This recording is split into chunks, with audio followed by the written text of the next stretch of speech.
Έστω ότι το μαθησιακό αντικείμενο με το οποίο θέλουμε να ασχοληθούμε είναι το ταξινομώντας στερεά. Πατάμε μία φορά είτε πάνω στο εικονίδιο είτε πάνω στον τίτλο. Στη συνέχεια κάνουμε τα εξής.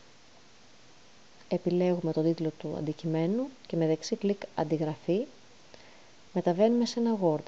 Εδώ αναγράφουμε το όνομα και το επώνυμό μας, ενώ στον τίτλο μαθησιακού αντικειμένου κάνουμε επικόλληση αυτό που μόλις αντιγράψαμε, τον τίτλο του.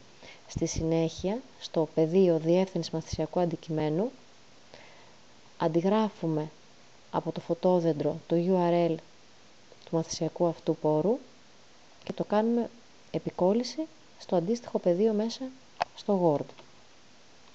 Ακριβώς κάτω από τη διεύθυνση του μαθησιακού αντικειμένου ξεκινάμε την πληκτρολόγηση του δικού μας κειμένου.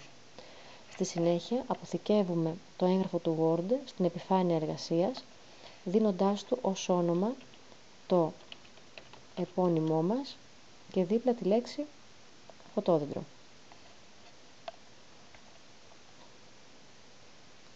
Στη συνέχεια μεταβαίνουμε στην πλατφόρμα, πατάμε μία φορά πάνω στο φωτόδεντρο βασική εργασία,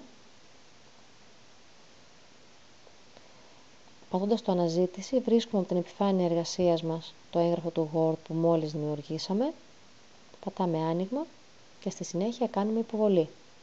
Εάν η ένδειξη που θα εμφανιστεί στην οθόνη μας είναι ότι η εργασία μας έχει επιτυχώς αναρτηθεί, δεν χρειάζεται να αναρωτιόμαστε, θα είναι σίγουρα σωστά τοποθετημένη. Καλή συνέχεια.